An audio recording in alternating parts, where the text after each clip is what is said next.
Magandang buhay mga paps, welcome back sa aking munting channel, Simang Bonsai at iba pa. So ngayon mga paps, magre-repat ako nitong aking Ficus benjamina na bonsai. So ayan mga paps, kung makikita nyo, medyo may forma na siya. Konting refinement na lang mga paps. So gusto ko siyang ilipat dito sa training pot na to. Ito mga paps ay timba na medyo mas mababa dito sa kanyang original pot pero mas malapad naman. Para nang sa ganun mga paps ay medyo makabuelo siya ng pag-grow. Kasi malapit na yung growing season, gusto ko na mas mabilis siyang lumarga. Kung makikita nyo mga paps, kung napapansin nyo dyan, eto, makikita nyo yung mga bagong ugat. So hindi po river sand yung napagtatamnan nito, kaya papalitan ko ng river sand yung kanyang soil medium. So mga paps, bago nga pala ako magpatuloy nitong repotting mga paps. So nais ko lamang humingi ng pasensya doon sa mga nag-aabang ng mga video ng aking bonsai, doon po sa mga nakasubscribe. At matagal-tagal po akong hindi nakapag-upload dahil may pinagkabisihan mga paps. Pero sa ngayon, pero yung pagbubonsai mga paps ay tuloy-tuloy pa rin. So ngayon, tutuloy po tayo sa pag-upload at pag-update nitong aking mga bonsai at bonsai material. So mga paps, nais ko lang ipakita itong aking material. Yan siya. So ito yung napili ko na front, bali formal upright. Tapos ito yung back niya. So almost finished na. Ngayon iriripat ko siya na medyo ililin ko backward. Tapos papalitan ko yung soil medium. So ngayon tatanggalin ko muna to. Umpisahan na natin. Dahil medyo mahaba-haba na yata yung video. Hindi pa tayo nakakapag-umpisa. So ayan mga paps. Tanggalin ko muna itong training pot.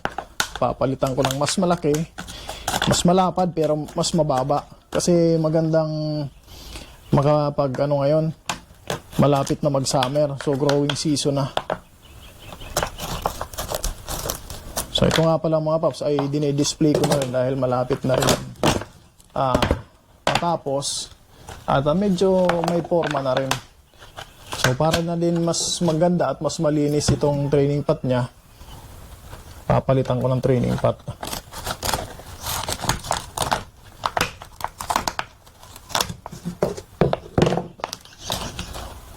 Medyo root bound na itong ating pot.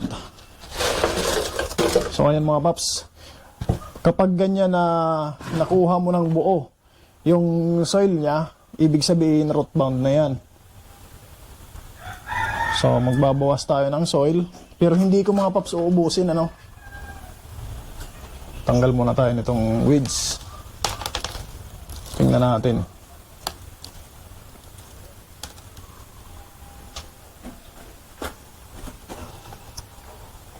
So mga paps, hindi ko na ipapakita sa video pero babawasan ko muna yan. Tatanggalin ko, or siguro tatanggalin ko na lahat Total ficus naman to, hindi naman to maselan. So mga paps, eto at natanggal ko na yung dating soil medium. So bali, ayan po siya. Maraming mga fresh roots. Yung mga hair roots na bagong labas. Dito sila galing sa mga aerial roots. Ngayon may katangkaran, may kataasan itong aking material. So babawasan ko itong mga malalaking roots. Ayan, babawasan ko yan. Nang sa ganun ay mag-focus yung growth ng ugat dito sa mga panibagong tubo na roots, sa mga hair roots. So itong malalaki na yan, babawasan ko yan. Tanggalin natin yan. So tinanggal ko na lahat mga paps, yung kanyang soil medium para makita ko yung roots. So wala namang problema dito sa ficus, hindi naman to ganun kaselan. Kaya okay lang natanggalin yung mga roots. So ayan, tulad nito mga paps, sobrang laki na ng roots na to. Kung makikita nyo to, yan. So kailangan ay bawasan yan, nang sa ganun ay magkaroon ng mga hair roots na ganyan, yung mamaliliit. So mas importante yung hair roots kaysa dyan sa mga parang potato roots na yan. So babawasan natin yan. Yan. Ito, tatanggalin natin to. Masyado ng malalaki. So, wag tayong matakot na magbawas ng roots kasi sa ficus, yung binawas na yan ay magkakaroon niya ng kapalit. Mas marami, ano mga paps. Mas dadami po ang kapalit.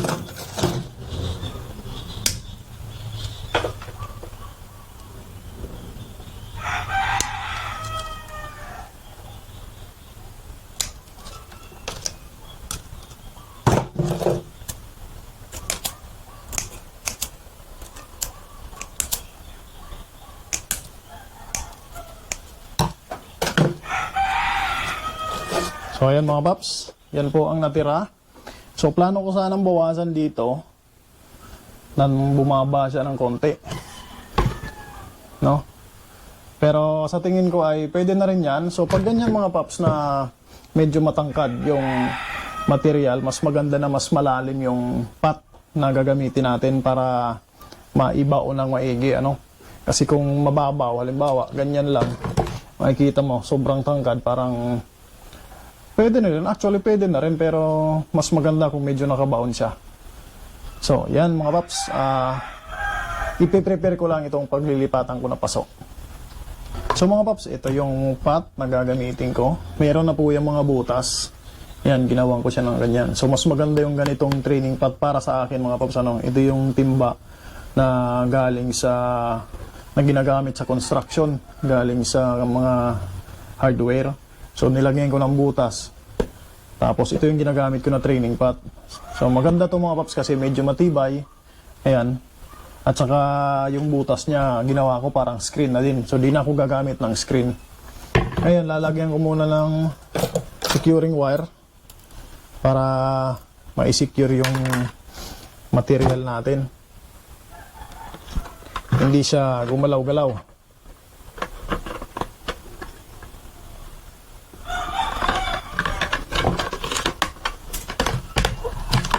So, yan lang.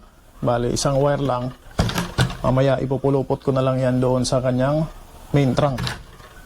So, ngayon mga paps, maglalagay na ako ng river sand. Ito po yung aking gamit. Yan, meron pa mga bato-bato. Mapapansin nyo mga paps. So, pagkagaling sa ilog, ang diretsyo na to, dito. Yan yung ginagawa ko mga paps. Di ko na hinuhugasan kasi maganda naman yung pinagkuhanan nito at malinis naman. Ngayon, diretso ko na para mas maganda yung tubo. Kasi yung unang soil medium ko rito, although river sand lang din, kaso nga lang may halong ano yon, medyo may halong lupa at saka pino yung river sand na dati. Kaya medyo hindi ganon nakakahinga, hindi gaano nakakahinga yung aking material. So yan na. Siksikin ko lang konti.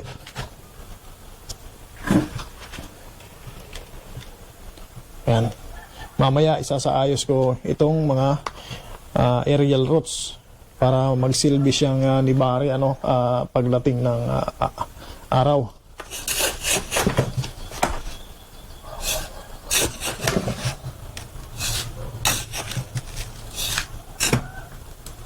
So ayan mga paps, medyo sinisiksik ko mga paps yung river sand kasi ang river sand ay may tendency na magsiksik pa siya pagka diniligan.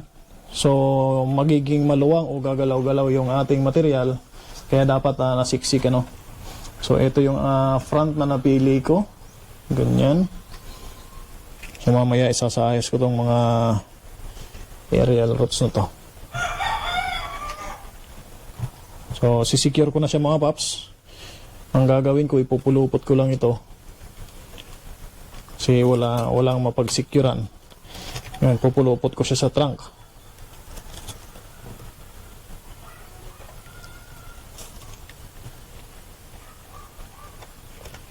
Iwasan na natin yung mga roots.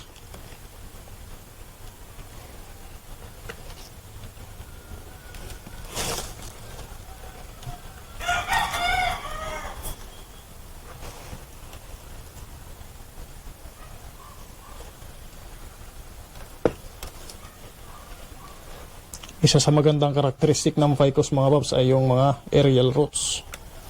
So, nagiging mas matanda yung ficus pag maraming aerial roots.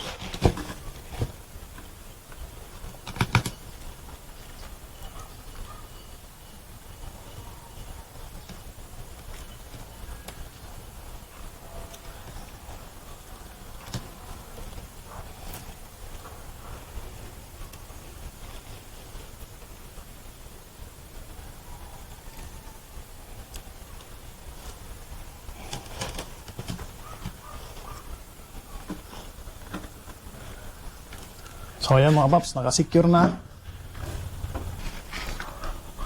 So ayan mga paps, at nakasecure na yung ating halaman. So ayan yung front na pili ko.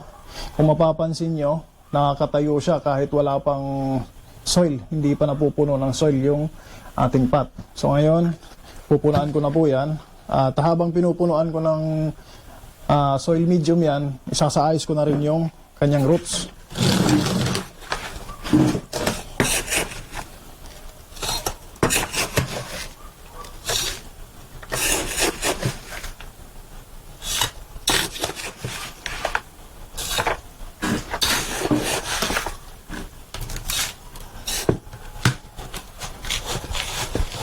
So bago natin mga paps punuin ng soil medium yung ating pot, siksikin muna natin kasi pagka puno na, mahirap na siksikin yung nasa ilalim.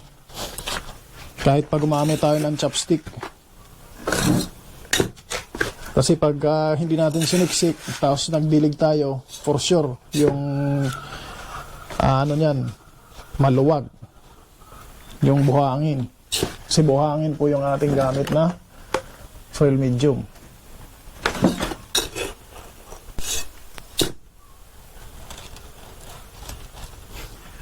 So ayan mga paps, yung aerial roots ay ini-spread ko mga paps habang pinupunuan ng soil para at pagdating ng panahon, yung aerial roots na yan ay magiging nibari, magiging part ng nibari yan pag yan ay tumaba. So pag hindi mo na kailangan na magripat ng magripat para lang isaayos yung kanyang nibari.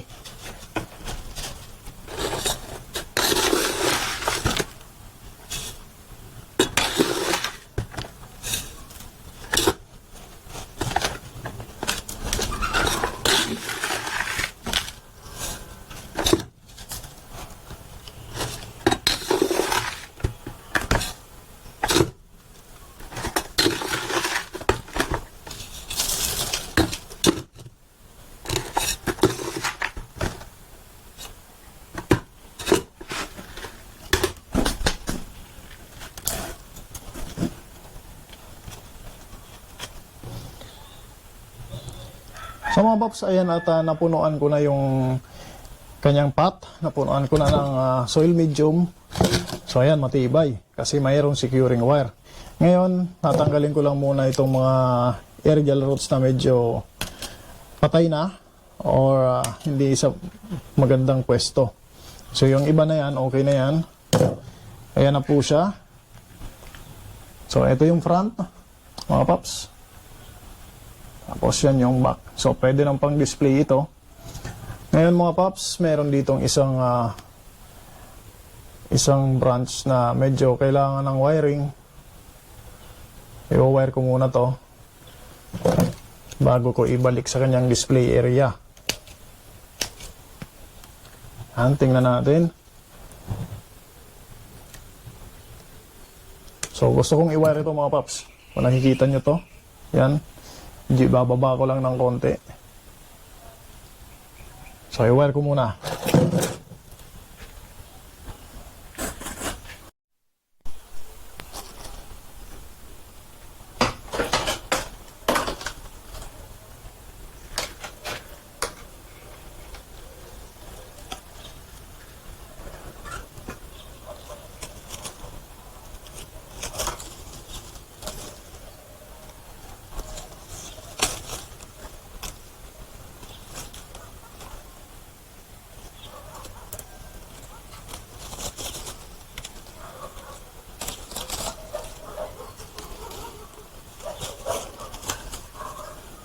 So napakagandang material itong Ficus benjamina mga paps para sa mga beginner. So recommended ko talaga to sa mga nag-uumpisa pa lang. So ito nga palang material na to ay galing Yamadori. Na-rescue ko siya sa tabing kalsada. So ito ay tira nung pinutol. Yung naiwan na trunk, kinuha ko. So yan ang naging resulta.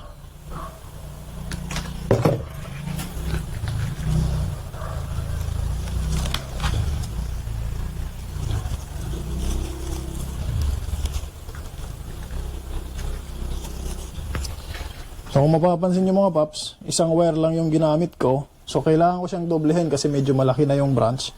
Papaikot ko lang dyan sa main trunk, tapos ibabalik ko ulit doon. Tapos doble na. Idodoble ko na doon sa kanyang wire.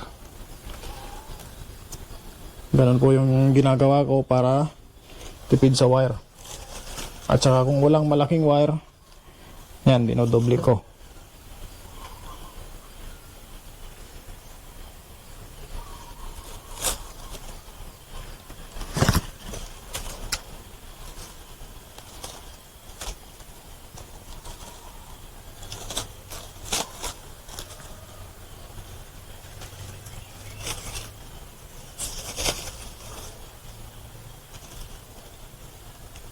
Pagdating dito mga paps sa dulo, medyo maliit na rin yung sanga dito sa dulo kaya pinaghiwalay ko na yung dalawang wire para ma-wire yung dalawang maliit na branches.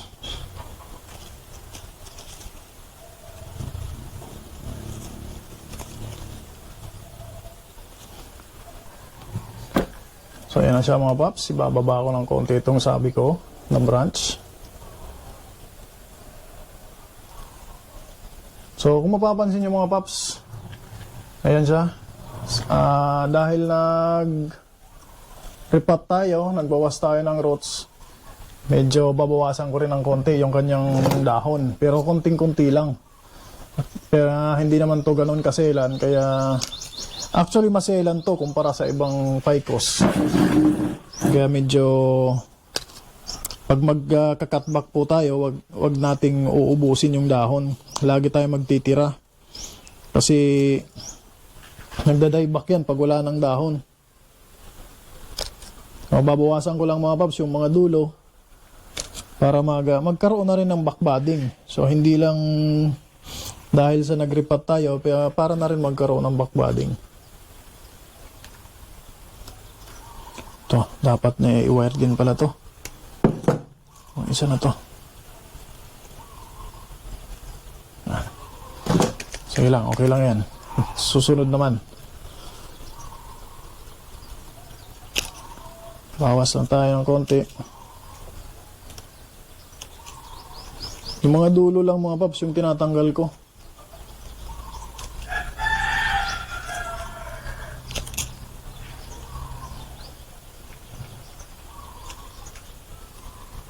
Nandito sa taas. Yan.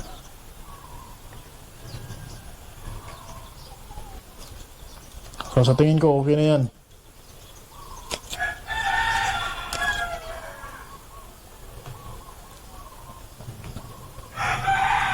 Sa tingin ko ay okay na yan mga paps. Ayan na po siya. So ito na po mga paps at natapos ko na. Ayan na po ang itsura niya. Tingnan po natin ang paikot. Ito po ay Ficus benjamina. Ayan. So from Yamadori mga paps, formal upright na style. So ayan po siya. Ang susunod po nito mga paps ay didiligan ko to. Itong river sand.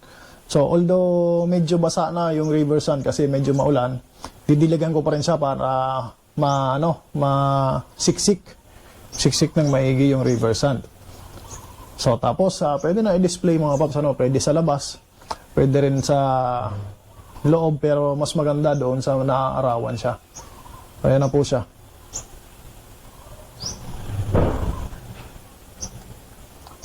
So hanggang dito na lang muna mga paps yung video.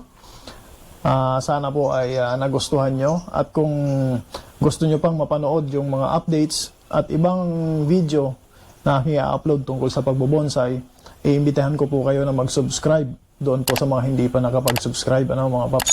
Tapos doon naman sa mga nakasubscribe, sana po imbitahan ko rin kayo na mag-share, like and share mga paps, ano, at comment po kayo kung meron po kayong suggestion at meron po kayong tanong. Ito po ay gawang baguhan pa rin, pero sisikapin ko po na masagot kung ano man ang tanong nyo. Yun lamang po mga paps. Once again, magandang buhay at happy bonsai!